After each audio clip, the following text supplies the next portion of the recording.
tantangannya memang elastisitas dari penyerapan tenaga kerja akibat adanya investasi itu makin berkurang. Nah, itu kenapa? Mungkin karena investasinya banyak ke padat modal. Nah, jadi nanti kita perlu juga ya karena mungkin tren industri di dunia kan sekarang mungkin semakin efisien terhadap labor. Ada AI pula, digitalisasi digitalisasi. Jadi kan memang tantangannya nggak gampang juga untuk padat karya. Nah, tapi di masyarakat kita yang itu masih bisa lah dikembangkan industri-industri padat karya untuk memenuhi kebutuhan domestik. Contohnya kalau kita impor itu tidak banyak mengganggu dari kinerja daya saing industri domestik kan sebenarnya demand kita tuh tinggi. Nah, itu bisa dipenuhi mulai dari garment, pakaian, tekstil kan, alas kaki itu sebetulnya furnitur. Kalau kita pakai produk domestik kan itu bisa menyerap lapangan kerja gitu. Nah, terus yang kedua, dari program-program prioritas sebenarnya udah bagus, cuma seringkali mereka susah mengakses info dan ininya, misalkan lowongan kerja. Nah, di mana sih lowongan kerja SPPG? Di mana sih lowongan kerja KDMP? Kemarin aja berebutan tuh manajer koperasi.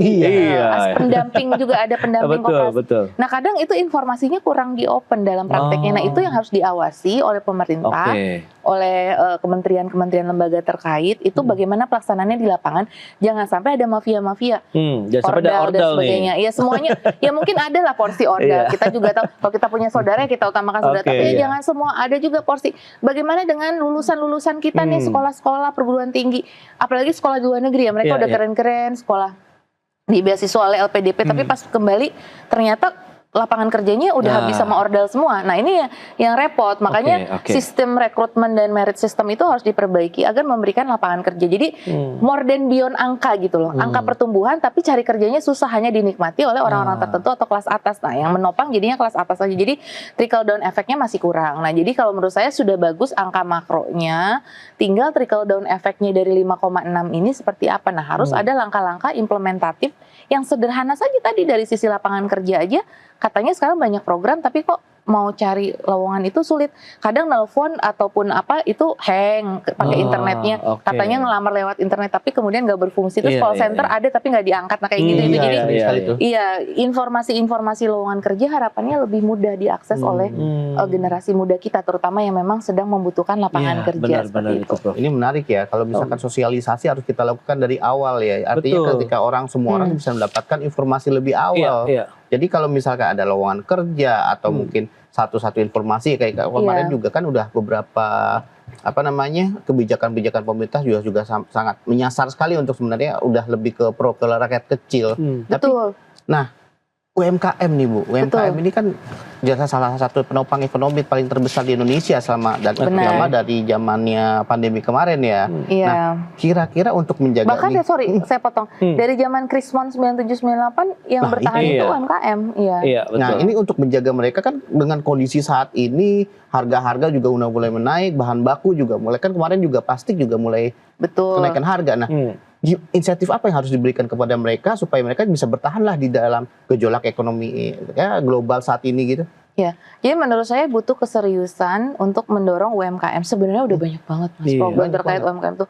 Dan ini selalu ada di dalam berbagai kampanye pilkada ataupun pemilu. Selalu masuk ya, karena UMKM ini kan memang penopang ekonomi kita begitu ya, tulang punggung. Nah, namun seringkali ini hanya sebatas, maksudnya gini, banyak juga yang kemudian itu lebih kepada sulit dalam implementasinya ya, ketika misalkan kita pro UMKM tapi yang mengawasi secara sustainable dan berkelanjutan dan konsisten itu yang, jadi kadang-kadang ya seremonial nih kita UMKM tapi nggak beneran untuk pro UMKM dalam kenyataannya seperti itu. Implementasinya lagi sekali lagi tuh kita sebetulnya di tataran konsep dan grand design tuh sudah paling sangat udah banyak banget lah grand design macam-macam untuk UMKM ini. Bahkan ada perpres baru yang sedang disusun juga, mungkin sekarang sudah di dalam proses disahkan ya untuk wirausaha dan pendukung UMKM itu berapa belas KL tuh terlibat dan harus berkomitmen untuk di dalam perpres itu diminta komitmennya untuk mendorong. Nah, tapi again UMKM ini jangan hanya dijadikan keterpaksaan gitu, gini loh. Bedanya UMKM kita ya, maksudnya gini, harus dikelola secara profesional. Kadang orang jadi pengusaha untuk di UMKM karena nggak punya pilihan lain, nggak bisa masuk ke formal, akhirnya masuk ke UMKM, sehingga pengelolaannya juga kurang profesional, SDM-nya juga skillnya sedang-sedang aja atau standar banget atau di bawah standar, ya manajemennya. Padahal kan UMKM itu tadi potensi. Nah, jadi survival dari UMKM makanya jarang terjadi di kita tuh, kebanyakan UMKM tuh mikro. Padahal kan UMKM UMKM. Nah, ada usaha mikro kecil. Nah, ada mikro, kebanyakan tuh mikronya kan. Betul, iya. Kecilnya ada banyak, tapi menengahnya yang paling sedikit banget. Iya. Hollowing in the middle. Jadi naik kelas itu susah. Nah, kenapa?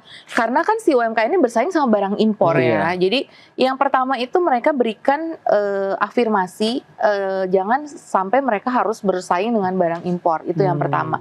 Terus yang kedua harus ada kesadaran kita untuk menggunakan produk UMKM, karena kitanya sendiri kan kadang mungkin produk UMKM kadang lebih mahal. Kenapa? Karena cost of ininya kan lebih mahal, productionnya dibandingkan barang impor tadi misalkan. Nah, harus ada keberpihakan. Misalkan dalam pengadaan barang dan jasa pemerintah itu kan sebaiknya ada afirmasi untuk UMKM. Jadi banyak kegiatan-kegiatan itu misalkan ada event atau apa, nah itu kita bisa tuh memanfaatkan produk-produk UMKM, ada pameran UMKM. Jadi memang dari anggaran pemerintah sendiri itu kadang-kadang belum semuanya menggunakan atau pro kepada UMKM. Nah, jadi mulai dari yang sederhana aja pengadaan barang dan jasa itu pro. Cuma memang kadang-kadang kita paham dalam prakteknya itu kenapa UMKM kadang sulit karena nggak memenuhi standar. Karena kan untuk pengadaan barang itu kan harus ada standar kriterianya, misalkan kualitas produk. Nah, makanya harus ada yang menjaga kualitas produk dari UMKM, harus ada yang membina. Terus udah gitu kemitraan antara UMKM dengan perusahaan besar. Nah, ini di kesuksesan UMKM di Jerman ataupun di Jepang, Korsel, itu selalu adalah ada kemitraan dengan perusahaan besar. Ini sudah dilakukan oleh perusahaan otomotif Jepang seperti Astra ya. Itu banyak memang spare part-nya kan dari UMKM. Udah banyak gitu ya. Nah, itu sudah banyak selalu jadi success story ya saya sebut, karena itu memang contoh yang paling gampang ya di otomotif gitu, spare part-nya gitu. Karena otomotif lebih tergambar lah proses produksinya. Nah, tapi itu bisa direplikasi untuk bidang usaha lain juga. Jadi kemitraan yang melibatkan UMKM ini gitu, sebagai vendornya. Nah, makanya kan kemarin waktu MBG juga SPPG ini bermitra dengan Koperasi Merah Putih, juga bermitra dengan UMKM seperti itu. Nah, UMKM bisa menjadi supplier untuk MBG misalkan. UMKM bisa supplier kontraktor-kontraktor kecil, bisa jadi supplier untuk 3 juta rumah. Ataupun bahan baku yang dibutuhkan dalam 3 juta rumah. Nah, itu harus ada.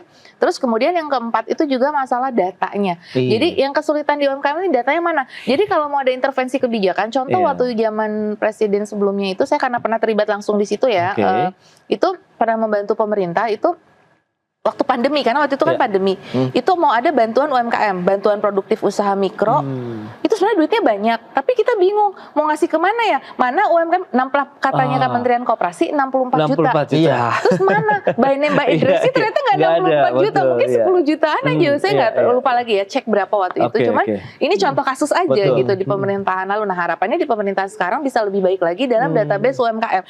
Data, menurut saya itu sangat penting. Kalau data UMKM sudah ya mungkin juga karena memang kadang-kadang going concern UMKM itu kecil ya, atau lebih rendah daripada perusahaan besar hidupnya, usia hidupnya. Hari ini ada, besok belum ada kayak gitu. Apalagi yang mikro tuh. Yang mikro terutama.